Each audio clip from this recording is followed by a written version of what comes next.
What's cracking, everybody? XehrFelrose here, bringing you some Pokemon GO Battle League content. In today's video, we're going to be taking a look at the news for the new season, Delightful Days, that just recently released. I know everybody's got their video out, and I'm throwing mine in the ring as well. We're going to review the Pokemon that have been updated, the cups, as well as the move changes, as usual, on Tuesday, June 3rd, as it does with every season, on whatever Tuesday they so choose. We will have our ranks reset. The GO Battle League will completely change over to a new season where everything's going to go back to rank 1 or 2. Make sure you pop a star piece before you open that battle menu on Tuesday, trainers, because that's a lot of Stardust you could get for free just by popping that star piece right before you open the battle window and get your rewards from the previous season. The schedule is going to be an interesting one here. I really like what they've done. What they've done is they've taken 3 or 4 different cups and then break them into each half of the season. You'll see what I mean in a second. We're going to have the Great League and Sunshine Cup Great League Edition in the first week, where most people are going to be trying out the new updates and things just to try and get a good feel for it. Week 2, we're going to have Ultra League alongside the Great League Fossil Cup returning once again. Master League is going to come up as it usually does in the week afterwards, and we're going to be looking at the Ultra League Summer Cup. I have not seen an Ultra League limited meta in at least, what is it now, 2 years? I'm excited for the Summer Cup Ultra Edition. We have not had a limited Ultra Cup meta like this in a long time. And those are usually a lot of fun, especially if you've got the roster. So we'll be doing a teams video before that comes up, though. Make sure y'all are prepared with the XLs or whatever it is you're going to need to run the Summer Cup. It's going to be a good one, I promise. Then we're going to have a week of all 3 open leagues, followed by the week of Great League with the Little Cup Element Cup. Now, I'm not a fan of Little Cups. Just not my sauce. But Great League is back, and then we're going to have the Hisui Cup returning alongside Ultra League after that. We're going to have the Master League and the return of the Sunshine Cup, so now the Cups are going to start over again. So we're going to be getting 1 week of the limited metas, but across 2 different periods of time. So it'll give us a chance to reset, a break between them. Hopefully they won't feel as stale. I like that they're changing up what they've done, because a lot of people, including myself, hate the 2-week metas. After that, we're going to end up having all 3 open leagues. The Great League and Fossil Cup come back again. Then we're going to see the Ultra and Summer Cup. So 2 Ultra League formats, followed by 2 Great League formats. I feel like they could have done better here. They could have just changed one of the Ultra and one of the Great Cups. I think they should have just put Great League and the Summer Cup Ultra League Edition, and then they should have put Ultra League with the Fossil Cup Great League Edition, because it's always nice to not have to be locked into a certain CP format. Some people just don't jive with Great League, and some people don't just jive with Ultra League. So afterwards, we're going to have all 3 open leagues, followed by some Master League and Catch Cup action again, and then a final week where all 3 leagues will be available to make your final push. We're going to be having a GO Battle weekend. It's just a weekend, but it's 4 days, right? Friday, Saturday, well, I guess it's 3 days. Friday, Saturday, Sunday, near the middle of August, where I believe that means that we're going to be having the 15th. Yeah, so we're going to have all 3 open leagues, which is one of the biggest gripes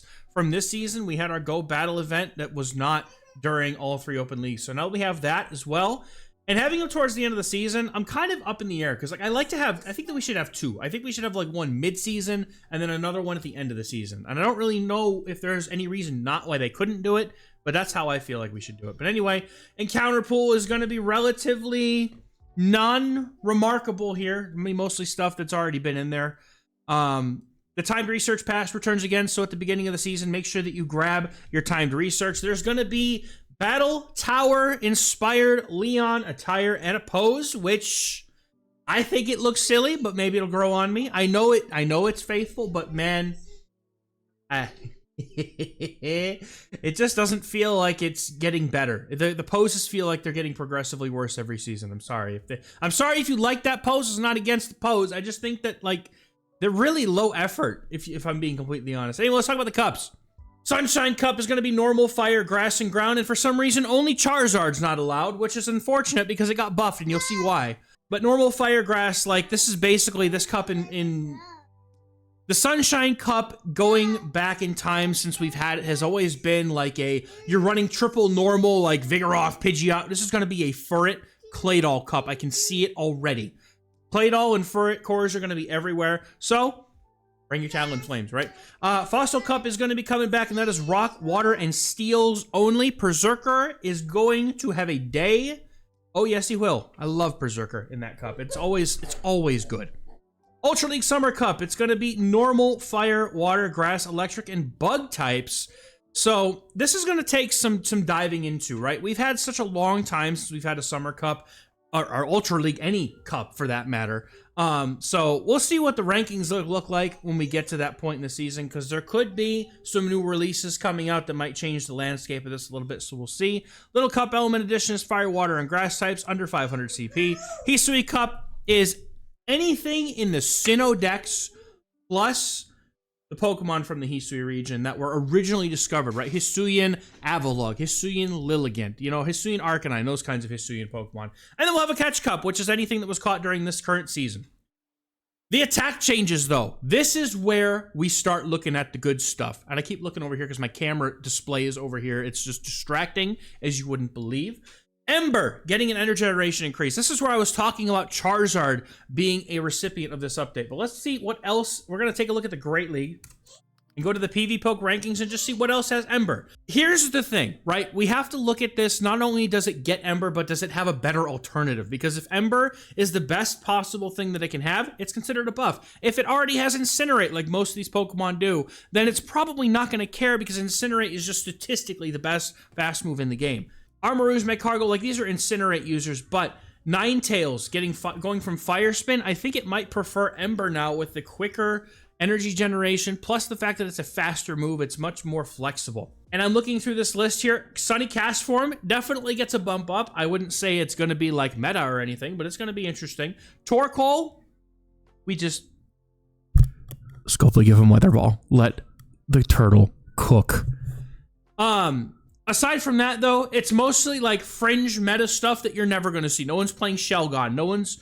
Man, Centiskorch could be so good. They need to make him good. They need to make Centiskorch good.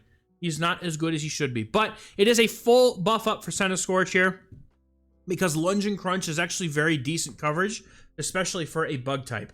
So Bug Bite and Fury Cutter are both going up in power. Now, when we have the stats in front of us, right, I'll show you guys how to check this yourself, so you're not just relying on your content creators. You can go and look this stuff up yourself. I am a man of the people. I will teach you how to do this, because everybody should have access to this information. If you'd like to see, when you see these move updates, what the move will be like, you go up here on the top right. My head is covering it, but hopefully you can see it. There's a drop down. You go to Moves. This will now display all of the moves that are currently on PV Poke. What we can do is we can look up Bug Bite. Okay. So it's 3 damage, 3 energy. Currently, it's going to be 4 damage for 3 energy. So now what we can do is we can see what other fast moves. Let's sort it by turns. Bug Bite is a 1-turn fast move, and it is now currently 3/3. So let's find Bug Bite, right? Bug Bite's here. We're going to see just underneath it Dragon Breath, which is a 4/3, which means now this will be a clone of Dragon Breath. We're Dragon type, or bug type Dragon Breath is definitely a thing. Now, Fury Cutter is the next move here, and that's going up by 1 power. So I've always kind of felt like Fury Cutter, like, it never hits hard enough, even when it's like Golisopod or something that is using it, right? Something that has that same type of attack bonus. So we're going to take a look now at the Find Fairy Wind in here, or not Fairy Wind, Fury Cutter. Fury Cutter is 2 for 4. So right underneath it, we have something else that's 4 energy. Now it's going to match the stats of Psywave. So you thought Psywave was obnoxious? Well, here comes Fury Cutter to do the same old thing. Acid, the buff to Acid is going to be interesting here. And the reason why, and I've been talking about this for a couple seasons, one Pokemon comes to my mind when I think of Acid, and it's Dragalge. Dragalge is a Pokemon that has been on the cusp of being a good poison type, but it's Dragon type, right? Its fast moves have always been with Dragon Tail. You don't usually ever want to use Water Gun, and Acid is just terrible up until now. So what are the stats on Acid? We're getting an energy increase, right? And so if we find Acid here, Acid is currently 6 damage for 5 energy. So if they increase this, let's look at the 6 damage for 6 energy. Feint Attack is another awful move. I'm hoping they do more than just give it 1 energy. For example, if they were to take it and make it so it was 6 for 7, for example, that would be a clone of what is currently Metal Claw. No, not Metal Claw. That would be a clone for what is currently Wing Attack, what is currently the same energy generation as Sucker Punch. Not the same damage, but the same energy, right? So it's helpful. Now, if they were to make it 6 for 8, oh, please. Shadow Claw clone Acid would go nuts. That is my wish list. Scopely, give it to me. I need I need Shadow Claw as a poison type move. We need to have more Shadow Claw moves in this game because they're so dang good. Bullet Punch and Metal Sound are both getting a bit of a power boost here, so they're going to be doing more damage. What currently has Bullet Punch? I also want to take a look at the other things that I've asked real quick, right? Because there are some things in here that you might not expect, but like if Clodsire gets a poison type Shadow Claw, okay, yeah, that's kind of disgusting. Maybe we shouldn't give it poison type Shadow Claw. Now, everything else, like Swalot, could be interesting as well. Credilli would certainly have another way to play around grass types. It'd be very interesting. But most of these Pokemon have other fast moves they'll probably prefer. So unless they really go off and give it the treatment it needs, right? Poison type Shadow Claw would be absolutely insane. So let's take a look at the stuff that gets Bullet Punch. Right, so again, most of these things already have a move they prefer. Scizor and Metagross are the top two things on this list for me. Machamp, like, you could do some silliness like safe swap Machamp and bullet punch a fairy. That would be hilarious. Lucario has a same type attack bonus on that steel typing as well. So, like, again, maybe you use it in a very fringe scenario where bullet punch is better. But Scizor is not only getting the buff Fury Cutter, now Psy Wave on Scizor, okay? Think about that, but it's Fury Cutter, okay? Or it gets Bullet Punch. Both of those do a lot of damage. The Scizor already hits pretty hard as it is. So I'm excited to break Scizor back out. It's one of those things that I love to use, but just is so, like, very frail, it's hard to use. Metal Sound is the other one that we are going to be taking a look at here. Metal Sound is another one of those moves that just kind of sucks. I also learned recently, with the release of King Gambit, that it is a 2-turn move and not a 1-turn move. I don't know why I thought it was a 1-turn move, but Bronzong gets buffed by this. Magnezone and its whole line gets another alternative to Volt Switch if they so choose to use it. Wormadam is also going to receive this buff. It's just another thing in its arsenal that it has to use depending on the meta that it's in. Then King Gambit also is obviously going to be receiving this as well. Now we look at Double Iron Bash, Doom Desire, very specific, right? Melmetal, Jirachi, that's it. But you're getting a slight boost in that damage. Now Melmetal is going to be just hitting a little bit harder with those super spammy 8-turn Double Iron Bashes, which this looks like some Master League specific buff right here, because there's not a whole lot of Melmetal outside of that. Now, Crunch, chance to lower the opposing Pokemon's defense is decreased. Why is this important? Because they are literally taking this whole update and saying Azumarill, Drapion Core, get rid of it. Let's take a look at the Charge Moves Explorer here, and we're going to look at Crunch, right? Crunch is currently a 30% chance, right? So if we take a look at the different percentages, there's different, you know, what are the alternatives, right? So 10% is typically the next step down. I think there might be some like 12.5% chance things in there, but for the most part, it's like 10, 30, 50, 66 if you remember Zap Cannon from a little while ago, and then 100, right? So there's, though, that's basically what I'm expecting this to be. But Crunch is definitely like, that debuff is, it only happens when it's against me, I'm telling you. Wrap, guaranteed chance to decrease the opposing Pokemon's defense. So Wrap, yeah, this is a move that I did not see coming as a buff, but let's take a look at what gets Wrap, right? So Dragonair now has an alternative to Body Slam, and there's also Seviper, but I don't think it would want to give up the Crunch Poison Fang combo that it's got already. So, but Wrap is a pretty awful move, if I'm being honest. Wrap is 60 damage for 45 energy. That's 15 licks off Lickitung, which also got Wrap. Sorry to spoil you, but it's not like you didn't already know. And if you didn't already know, you do. Wrap is one of those things that they'll probably give out to more Pokemon and fine-tune it, but it's basically becoming a Body Slam alternative for a select few Pokemon that they perhaps want to bring back into the meta. I think Lickitung is really the only one that gets that, but Parabolic Charge is a really nice, like, this is what it should have been from the beginning, if I'm being completely honest. I think that this is what Parabolic Charge should have been right from the get-go. Guaranteed chance to increase your defense, and the energy cost is decreased. Now, Parabolic Charge is right here on top. It's already 50 energy, right? So it's going to go down to 45 most likely, but a 40 energy Parabolic Charge would be silly, because you could just go 1, 2, 3, 4, 5 Thunder Shocks, Parabolic charge. Your defense just goes up so quickly, which is nice for the Pokemon that it's on. Attack availability updates. I'm just going to go through these and I'm going to point out which ones I feel like are the most relevant and where they're going to be relevant in. I like that Golden Go is getting Power Gem to have fire coverage. It's nice because Power Gem is just strong enough in the Master League to do a ton of damage. Maybe, I don't know how much, now I have to look.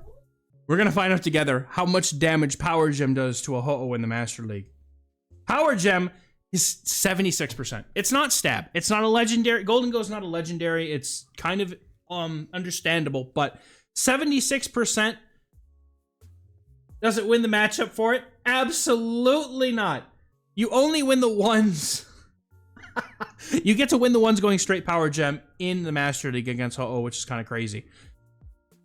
Lunala getting Shadow Claw, and I think that there's so, like, we're all so used to Dawn Wings at this point that we've kind of forgotten that Lunala exists because its moveset was just that bad, right? So we have Dawn Wings is going to have Shadow Claw already, right? We're familiar with that. Dark Pulse, Moongeist Beam is its typical moveset. The thing with Lunala is that it does not have the Moongeist Beam, so it has to rely on things like Shadow Ball. Having Shadow Ball and Moonblast is extremely good coverage if you think back to when Skeledirge was in its prime, and they did him so dirty. It had that Ghost Fairy coverage, and having that here in the Master League on Lunala, I think is going to be a very strong thing to have available if you have a good enough Lunala. Now, I don't know the specifics of how it works, but Hyper Training is coming out. And those of us, like myself, with a very meh IV Lunala hanging around in your storage, maybe this is our chance. Confusion, we're going to do a Matrix Sim. So if you're not sure how to compare two Pokemon in the PV Poke Sim, just follow these instructions. We're going to take Confusion Lunala and do a Matrix Sim, right? And we're going to change it to the league we're doing, so it's Master League right here. We're going to add Lunala with Confusion and with Shadow Claw. You know, I thought this thing had Psycho Cut, and that's really why it's so bad. Confusion? Man. Nothing but wins here. This Pokemon goes from having an abysmal win rate in the Open Master League to going literally from a less than 25% win rate to a 25 for 14. That is crazy. That is like a 60-ish% win rate, I think. But it gains a lot of things as well. Lunala will be in the Master League meta. Be aware. Get one ready if you can. Now we get to go through the rest of the list here. Skeledirge getting Hex, I feel like is a side grade that you're going to pick specifically for the meta you're in, because Incinerate, like we said earlier, is just the best fast move in the game as far as stats go. For damage and energy over the amount of turns that it takes, even though it's slow and clunky, it does offer the best stats for the amount of, it does offer the best stats for the move. Now, a lot of things here are getting Poison Sting.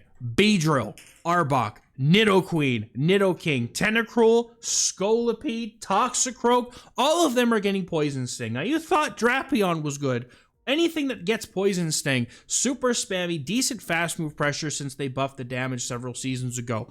Beedrill is now, like, they literally said, what can we use to core break Drapion, Azumarill? And they made a list, and they said, here you go. We got it back. Beedrill, Nidoqueen is returning. This thing used to be Poison Jab, Poison Fang. 1, 2, 3, 4, 5. 1, 2, 3, 4, 5. That's all you used to do with Nidoqueen. Now, you get to go 1, 2, 3, 4, 5. 1, 2, 3, 4. The pacing on Nidoqueen's Poison Fangs are even better now that it's got Poison Sting, and Nidoqueen's just, it's so back. I'm actually excited to try out Nidoking, though. It doesn't have as good of a charge move pool as Nidoqueen does, but I'm excited to see if it makes any waves, because it's just a really fun Pokemon, and a lot of Gen 1 players ended up having a soft spot for this Pokemon because they probably had it on their team as they were beating the game itself. Tentacruel, I hate seeing this thing in the Ultra League, and now it's just going to be even worse. You're telling me the Skulls are coming out even faster, and this thing has Blizzard, it's got Sludge Bomb. Tentacruel is a menace in the Ultra League, and it just got a lot better.